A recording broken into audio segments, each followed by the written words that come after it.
Bismillahirrahmanirrahim. Assalamualaikum warahmatullahi wabarakatuh. Yang saya hormati Ibu-Ibu Bidan Kuliah Program Studi Sarjana Kebidanan Program Alih Jenjang. Pada pertemuan kali ini kita akan melanjutkan untuk pertemuan mata kuliah kebijakan, yang mana pada kajian pertemuan hari ini yang akan kita bahas adalah tentang update regulasi atau kewenangan peraturan-peraturan yang ditetapkan oleh Kementerian Kesehatan Indonesia terkait apa saja bidang garap untuk lulusan dari jenjang pendidikan alimadya kebidanan, yang mana ketetapan ini sudah ditentukan dan diberlakukan sampai dengan tahun 2026. Jadi hal ini nanti yang akan kita bahas adalah beberapa bidang garap yang boleh dilakukan oleh bidan-bidan yang lulus dengan jenjang akademik Diploma 3 yang memiliki gelar ahli madya kebidanan. Tentu akan banyak sekali perbedaan antara bidan yang lulusan dengan diploma dengan yang sarjana, baik itu juga dengan yang jenjang pendidikan profesi bidan. Beberapa di antaranya memang sampai saat ini masih susah untuk membedakan mana koridor untuk diploma, mana sarjana, dan profesi. Untuk itu, pada pertemuan kali ini kita akan coba untuk ulik sedikit mana saja bagian koridor yang boleh ditangani oleh ahli madya kebidanan. Dengan demikian, kita akan tahu, akan memahami apa yang boleh untuk dilakukan oleh jenjang diploma. Harapannya ibu-ibu yang saat ini sedang menempuh jenjang pendidikan sarjana kebidanan lebih mengetahui, sehingga dapat nantinya ketika di klinik, di ruangan ibu-ibu, dapat lebih spesifik dalam mengkotak-kotakkan mana tugas untuk rekan sejawat yang berpendidikan diploma dan sarjana maupun yang profesi bidan. Baik, ibu-ibu, pada kajian kali ini saya sudah berusaha untuk memilah dari peraturan Kementerian Kesehatan Indonesia, yang mana sudah saya bagi menjadi beberapa kelompok dan sudah saya berikan pewarnaan demikian hanya untuk sebagai alat bantu agar kita lebih mudah memahami mana yang menjadi koridor kewenangan, mana yang bidang garap yang boleh dilakukan namun dengan didampingi, dan mana juga yang hanya nice to know saja, artinya hanya cukup tahu saja. Baik, untuk skim yang saya tampilkan di layar yang sudah saya berikan warna hijau, ini merupakan bidang garap untuk jenjang ahli madya kebidanan di periode asuhan kehamilan, yang mana ini boleh dilakukan secara mandiri. Di antaranya izin saya sebutkan pemeriksaan tanda-tanda kehamilan, kemudian melakukan tes kehamilan. Dalam hal ini adalah contohnya yang paling sederhana, yakni PP test atau menggunakan alat tes tube, tes kencing, kemudian pemeriksaan fisik dan terfokus pada ibu hamil, kemudian inspeksi abdomen, palpasi, perawatan payudara atau breast care, memeriksa DJJ dengan menggunakan Doppler,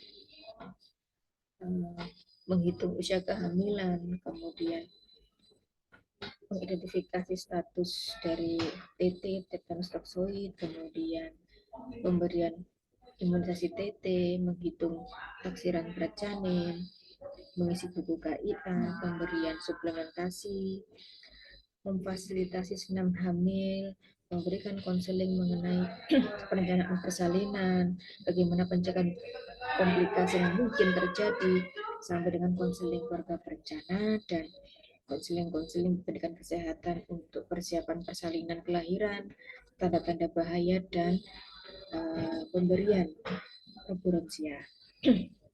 Nah, ini demikian adalah beberapa bidang garap yang boleh dilakukan oleh jenjang diploma yang dilakukan secara mandiri. Adapun pula bidang garap yang dilakukan oleh lulusan jenjang diploma, namun perlu dengan pendampingan, artinya ada peran serta dari orang lain, rekan sejawat yang jenjang pendidikannya lebih tinggi. Dalam hal ini adalah sarjana maupun profesi.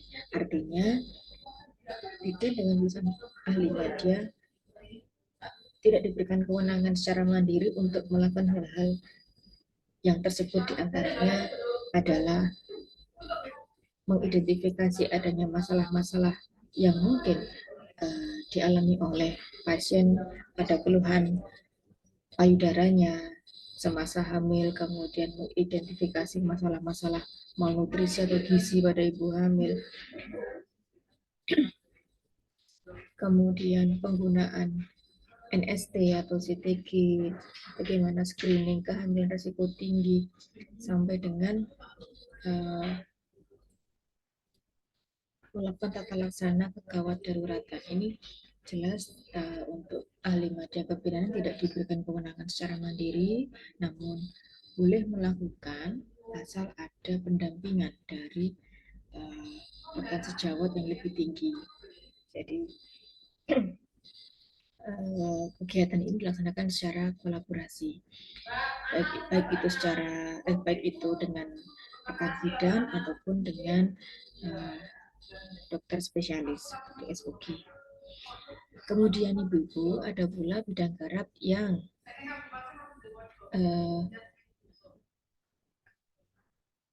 boleh dilakukan oleh ahli media, namun hanya sebagai asistensi, artinya hanya mendampingi saja. Jadi kalau tadi bedanya yang berwarna hijau itu boleh dilakukan secara mandiri, kemudian yang berwarna kuning ini adalah yang dilakukan oleh ahli media kebidanan, namun perlu kolaborasi dengan rekan sejawat yang lainnya yang lebih tinggi. Saya tampilkan lagi bidang garap yang berwarna biru ini adalah kegiatan sebagai asisten saja, jadi hanya mendampingi.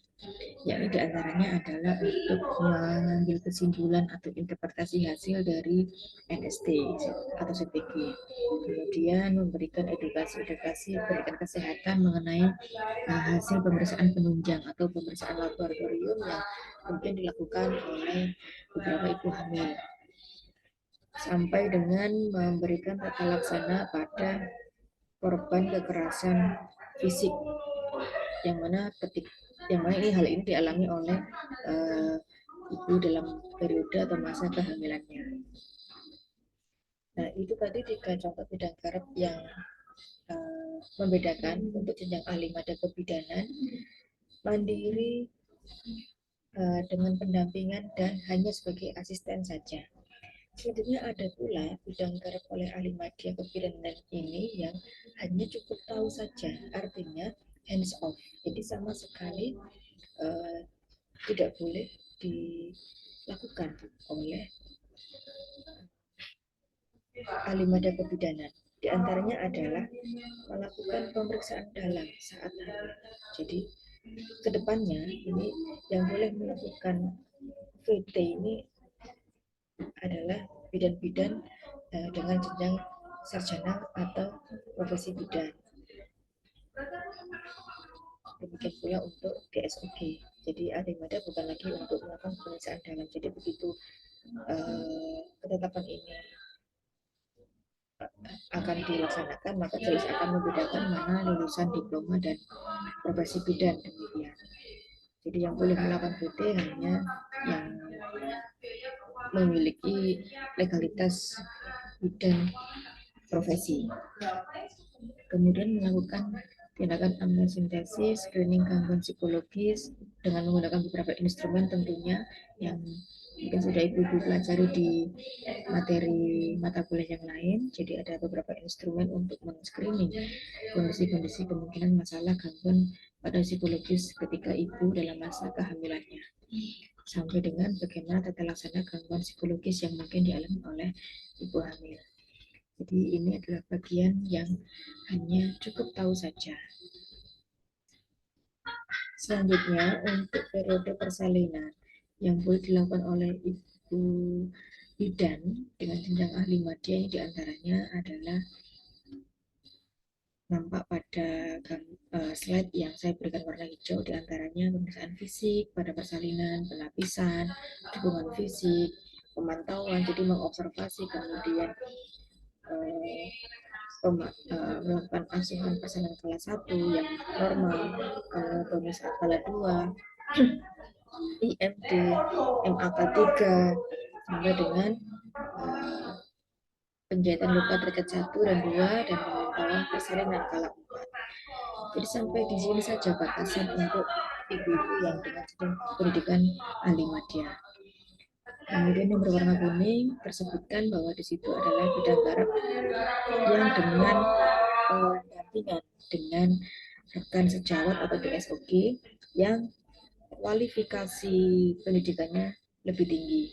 Di antaranya untuk penentuan intranatalnya, kemudian pemeriksaan luka, laserasi jalan lahirnya, sampai dengan konseling keluarga berencana, tata laksana kegawatan, tata laksana awal kegawatan untuk contohnya henti jantung, shock, kejang, sesak nafas, dan asistensi tindakan bedah obstetrik provaginal. Demikian untuk kewenangan yang dilakukan oleh ahli madya asalkan ada pendampingan. Nah, selanjutnya ini adalah kewenangan-kewenangan yang bisa dilakukan namun hanya sebagai asisten saja. Jadi tidak terjun langsung untuk melakukan intervensinya. Jadi hanya sebagai shadow saja. Jadi hanya menemani gitu, mengasisteni. Di antaranya tindakan episiotomi, akselerasi persalinan ini diantaranya ya epis, kemudian induksi. Ini beberapa contoh tindakan yang ibu bidan dengan jenjang ahli madya tidak boleh melakukan, jadi cukup hanya sebagai bertindak sebagai asisten saja. Selanjutnya yang berwarna merah ini adalah kewenangan yang hanya cukup tahu saja, jadi nice to know saja, diantaranya penilaian untuk rubber utero, penjahitan korsio, kemudian penjahitan luka derajat 4. Jadi yang saya tuangkan di sini sesuai dengan ketetapan Kementerian Kesehatan dan ini dilakukan baik itu bidan di klinik maupun di rumah sakit. Jadi kalau di TPMB, jadi jelas saya tidak boleh melakukan hal yang demikian ini. Selanjutnya ini juga demikian, yang daerah berwarna hijau adalah yang boleh dilakukan secara mandiri bagi bidan jenjang ahli madya untuk periode ibu nifas. Jadi pijat oksitosin, KII tanda bahaya ibu nifas, tata laksana pengelolaan ASI, kemudian senam nifas, kunjungan nifas. Jadi hanya sebatas itu. Untuk sampai dengan dia melakukan rawat luka operasi sesar ini sudah tidak boleh untuk ahli madya. Jadi yang diperkenankan adalah ahli madya namun dengan pendampingan. Sekali lagi yang berwarna kuning ini boleh dilakukan asalkan dengan adanya pendampingan. Jadi ini mengangkat demikian karena dikhawatirkan nanti juga ada kemungkinan potensial patologikal bisa dikatakan lebih dini demikian. Kemudian untuk daerah yang berwarna biru ini adalah yang dengan tindakan namun bidan dengan ahli madya hanya bertugas sebagai asistensi saja, asisten.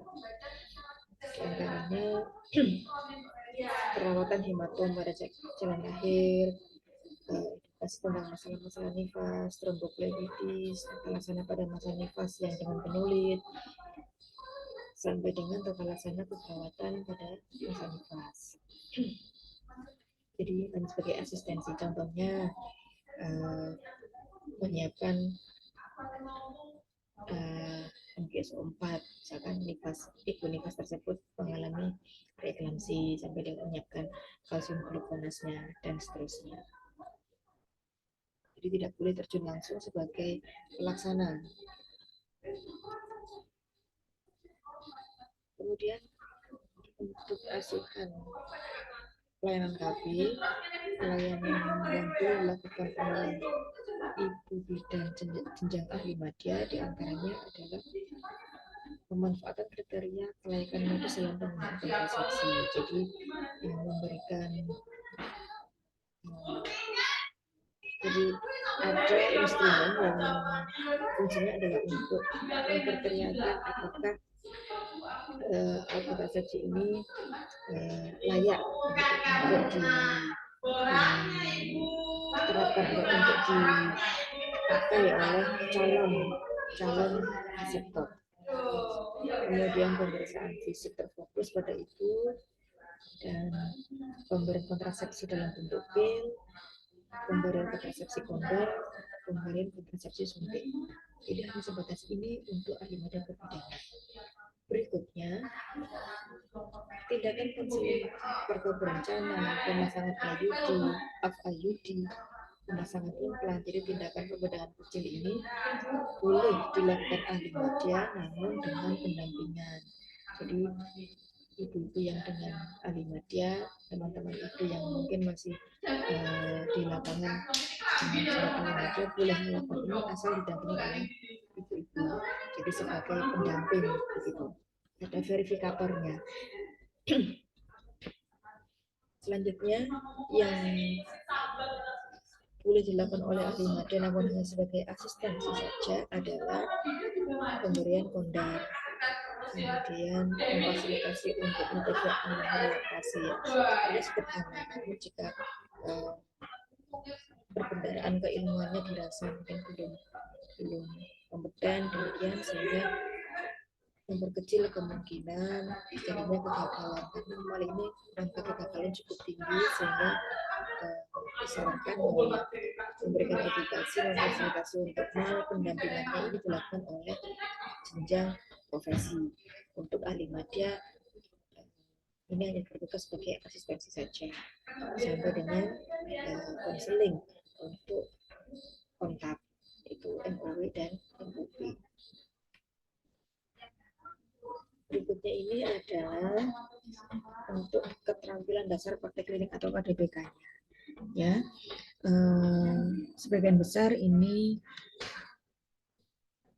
hal yang sangat sering ya dilakukan ujian di UGD maternal, misalnya mulai dari pemeriksaan fisik, pemasangan infus, memberikan atau pemasangan NGT, OGT, membuat rujukan, kemudian melakukan vulva hygiene, personal hygiene, ini masih boleh dilakukan oleh ahli madya. Akan tetapi mulai untuk pengambilan pengelolaan spesimen ya ini boleh dilakukan ahli madya asalkan didampingi, entah itu dengan laporan, karena pengambilan dan pengelolaan spesimen ini ada ketentuan-ketentuan khususnya yang mana dipastikan bahwa yang lebih menguasai ini rekan-rekan dari jenjang pendidikan yang multidisiplin ilmu yang lain. Kemudian stabilisasi manajemen nyeri, pemberian motivasi untuk pertolongan pertama pada kasus kecelakaan, dukungan pada pasien dengan perasaan grieving, jadi sudah meninggal, demikian bayinya misalnya, ya ini yang boleh dilakukan oleh ibu bidan dengan jenjang ahli madya ini boleh asalkan ada pendampingan, jadi ditemani gitu ya. Jadi sekarang itu bahkan sudah ada lembar untuk konseling, itu sudah dibedakan kolom 8 kolomnya ini memberi edukasi atau edukatornya itu adalah ahli madya, kemudian diverifikasi atau divalidasi dikuatkan dengan adanya keabsahan atau tanda tangan dari jenjang yang lebih tinggi. Jadi entah itu ibu bidan dari jenjang sarjana maupun profesi atau dokter spesialis obstetrik ginekologi. Untuk tindakan pemberian transfusi darah, kemudian pemeriksaan lab HIV, sipilis, hepatitis. Nah, ini sudah bukan lagi tindakan mandiri oleh bidan ahli media, namun mereka hanya bertugas untuk asistensi saja. Nah, untuk tindakan yang hands off yang cukup tahu saja, cukup tahu bahwa tindakan ini dilakukan pada kasus-kasus KDPK begitu, dan tidak boleh, jadi benar-benar tidak boleh dilakukan oleh ahli media. Di antaranya adalah intervensi terapan kemoterapi, pemeriksaan USG ya. Namun mungkin sekarang ini masih transisi begitu Bu ya, untuk wacana ketetapannya ini, sehingga masih mungkin ada beberapa yang dijumpai di lapangan itu yang mengoperasikan transducer pada USG ini adalah bidan dari ahli media. Sebetulnya itu tidak boleh. Okay. Baik, demikian ibu-ibu yang bisa saya sampaikan pada pertemuan kali ini, beberapa tentang